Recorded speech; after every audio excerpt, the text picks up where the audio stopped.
Today's Tips du Jour mailbag question comes to us from Georgia. Robert, I broke a screw off in the peg head while installing my tuners. How do I get the screw out? And how do I keep this from happening again? Scott in Georgia.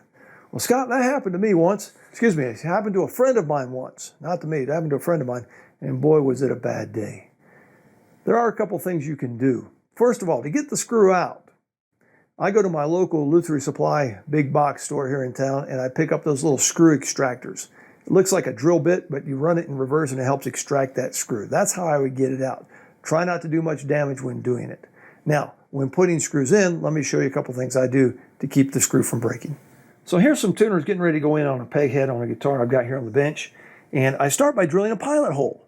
That will help tremendously. Just drill yourself a little pilot hole. I'm drilling a 1/16 inch hole with my bit here. And I've got a piece of tape on there to help control the depth. Because if you're going through there and black sawdust comes out, that means you went too far. You're actually into the ebony, and technical term for that is bad.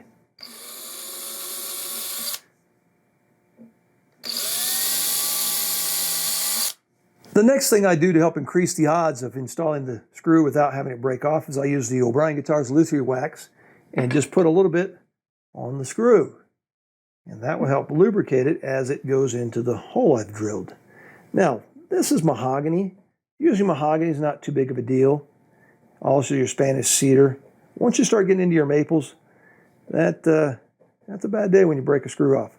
But if you just put a little dab of the O'Brien Guitars Luthier wax on the end of that screw, it just goes right in. So Scott, the biggest problem you should have now when installing tuners is how to keep them all aligned. Happy building.